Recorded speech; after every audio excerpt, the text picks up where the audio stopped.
Dia selamatkan dirinya dengan syahadat gitu. Hidayah ini diperoleh oleh seseorang yang sebelumnya kafir dan musyrik dengan mengucapkan dua kalimat syahadat beserta segenap ketentuan dan persyaratannya. Allah Subhanahu wa taala berfirman dalam surah Al-Imran, surah nomor 3 ayat 20. A'udzubillahi minasyaitonir rajim. Wa qul lil ladzina utul kitaba wal ummiyina aslamtum fa in aslamu faqad ihtadaw wa in tawallaw fa innama 'alaikal balagh wallahu basirum bil ibad. Katakanlah hai Muhammad kepada orang-orang yang telah diberi Alkitab, Yahudi dan Nasrani, dan kepada orang-orang yang ummi, orang-orang yang belum pernah membaca kitab atau tidak tahu, apakah kalian mau masuk Islam? Jika mereka masuk Islam, sesungguhnya mereka telah mendapat petunjuk, dan jika mereka berpaling, maka kewajiban kamu hanyalah menyampaikan ayat.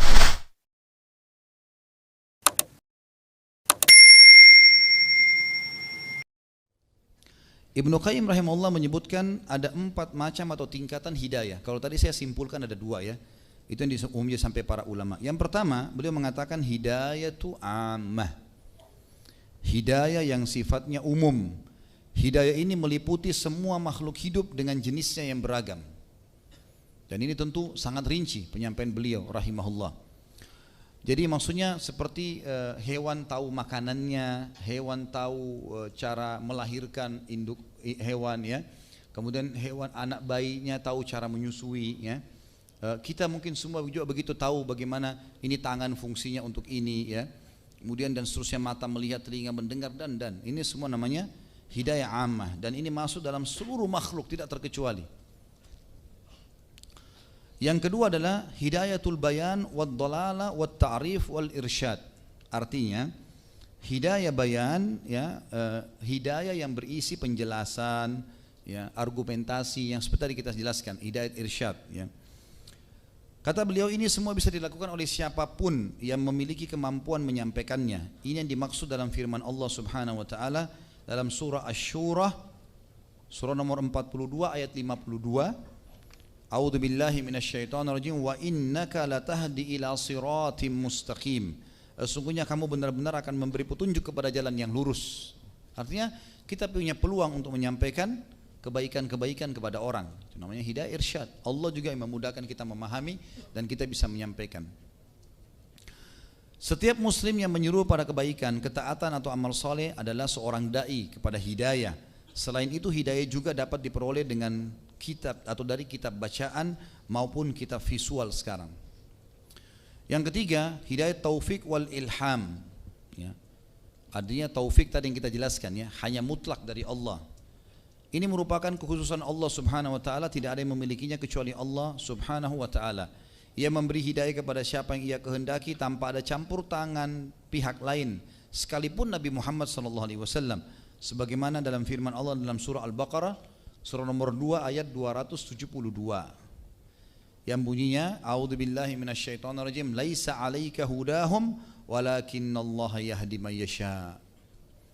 Bukanlah kewajibanmu menjadikan mereka mendapat petunjuk, akan tapi Allah lah yang memberi petunjuk, maksudnya memberi taufik siapa yang dikehendakinya. Karena hati berada di tangan Allah Subhanahu wa taala dan ia dapat membolak-balikan sekehendaknya. Hidayah taufik ini juga dan ilham, kata Ibnu Qayyim rahimahullah, memiliki 2 tingkatan. Ini lagi dibagi 2. Hidayah yang ketiga ini, taufik dan ilham ini yang Allah berikan taufiknya, ya Allah mudahkan dia untuk itu. Ada 2 macam. Hidayah taufik yang pertama, hidayah taufik dari kekufuran dan kesyirikan menuju Islam dan tauhid. Ini seperti kasus Umair tadi. Ini sebabnya kita ambil pelajaran ini ya. Karena memang Allah SWT mengeluarkan dia dari kekufuran. Bisa saja Allah buat dia mati, dibunuh oleh kaum muslimin. Umar bin Khattab bisa tebas lehernya tadi. Tapi subhanallah, Allah buat Nabi SAW menyuruh Umar untuk berhenti mencekiknya atau menariknya. Kemudian ditanya oleh Nabi SAW, Nabi juga bisa permalukan. Tapi dia diberikan taufik oleh Allah untuk mengucapkan syahadat. Dan syahadat ini menyelamatkan orang dari kekufuran kan gitu. Semana kita ceritakan juga tentang kisah Hindun kan, istri Abu Sufyan pada saat Nabi SAW menyuruh membunuhnya. Tiba-tiba Nabi dengar suaranya di barisan perempuan, lalu Nabi bilang Hindun, dia mengatakan asyhadu an la ilaha illallah wa anna Muhammad Rasulullah. Dia selamatkan dirinya dengan syahadat gitu. Hidayah ini diperoleh oleh seseorang yang sebelumnya kafir dan musyrik dengan mengucapkan 2 kalimat syahadat beserta segenap ketentuan dan persyaratannya.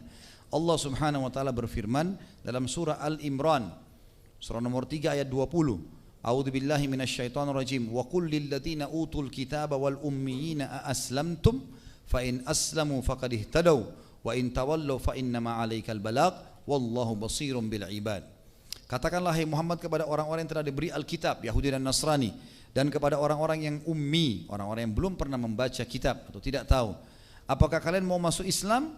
Jika mereka masuk Islam, sesungguhnya mereka telah mendapat petunjuk, dan jika mereka berpaling, maka kewajiban kamu hanyalah menyampaikan ayat-ayat Allah hai Muhammad, dan Allah Maha melihat akan hamba-hambanya. Hidayah ini dapat menyelamatkan seseorang dari kekekalan dari api neraka meskipun ia pernah terjatuh dalam lembah dosa dan jurang kemaksiatan. Apabila Allah Subhanahu wa taala menghendaki, Allah yang Maha Suci dan Maha Tinggi akan mengampuni dosanya meskipun ia meninggal sebelum sempat taubat. Artinya dengan syahadat tetap disiksa di neraka dengan dosa-dosanya, tapi dia akan masuk ke dalam surga. Allah berfirman dalam surah An-Nisa, surah nomor 4 ayat 48, A'udzu billahi minasyaitonir rajim. Innallaha la yaghfiru an yushraka bihi wa yaghfiru ma duna dzalika liman yasha wa man yusyrik billahi faqad iftara itsman 'azima. Sesungguhnya Allah tidak akan mengampuni dosa syirik, dan dia mengampuni segala dosa selain syirik itu bagi siapa yang dikehendakinya. Barang siapa yang mempersekutukan Allah, maka sungguh ia telah berbuat dosa yang besar. Tidak ada sesuatu pun yang dapat mencabut hidayah ini melainkan apabila seseorang melakukan salah satu pembatal keislaman dan ketauhidan yang telah dirinci oleh para ulama dalam kitab-kitab akidah. Yang kedua tadi itu ya, hidayah taufik Allah berikan kepada orang kafir masuk Islam, seperti kasus Umair. Sekarang yang kedua adalah hidayah taufik, kata Ibnu Qayyim, dari kebid'aan, bid'ah, perbuatan-perbuatan yang dikarang-karang menuju ke sunnah, dan dari kemaksiatan menuju ketaatan, dan dari dosa menuju ke ibadah. Artinya orang sudah muslim tapi Allah selamatkan dia. Allah sampaikan ke telinganya tentang petunjuk-petunjuk yang benar, dalil-dalil wahyu. Hidayah ini merupakan hidayah yang paling utama. Ini yang diinginkan oleh Allah SWT dan Rasulullah SAW. Ini juga yang seharusnya dicari oleh seorang hamba. Dengan hidayah ini, seorang hamba berlomba meraih pahala yang besar, kedudukan yang tinggi di sisi Allah Subhanahu wa taala, dan surga dambaan setiap hamba. Tidak semua orang yang telah diberi hidayah kepada Islam bisa mendapatkan hidayah untuk mengamalkan Islam sesuai dengan sunnah Rasulullah sallallahu alaihi wasallam.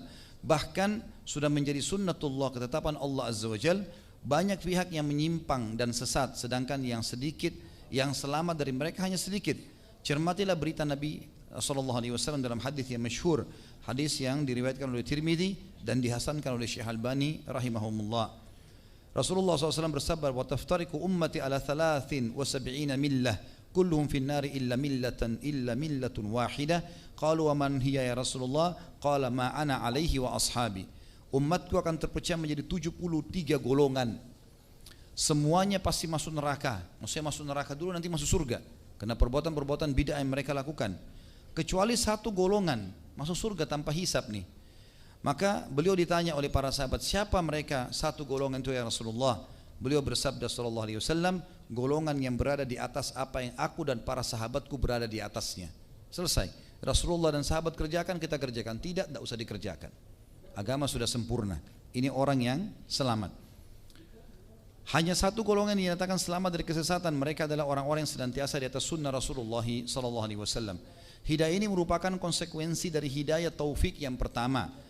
Setiap orang yang telah mengucapkan dua kalimat syahadat dan memeluk agama Islam harus mempelajari dan mengamalkan Islam sesuai dengan bimbingan sunnah Rasulullah sallallahu alaihi wasallam. Dia harus mengaplikasikan Islam secara kafah dalam kehidupannya, sebagaimana Allah berfirman dalam surah Al-Baqarah surah nomor 2 ayat 208. A'udzu billahi minasyaitonir rajim. Ya ayyuhalladzina amanu udkhulu fis silmi kafatan wa la tattabi'u khutuwatis syaitan innahu lakum aduwwum mubin. Wahai orang-orang yang beriman, masuklah kamu ke dalam Islam secara keseluruhan dan janganlah kamu ikuti langkah-langkah syaitan. Sesungguhnya syaitan itu musuh yang nyata bagi kalian. Yang keempat teman-teman sekalian adalah yang terakhir, hidayah untuk dapat masuk ke dalam surga. Allah Subhanahu wa taala berfirman tentang ahli surga dalam surah Al-A'raf surah nomor 7 ayat 43. A'udzu billahi minasyaitonir rajim wa qalu alhamdulillahilladzi hadana li hadza.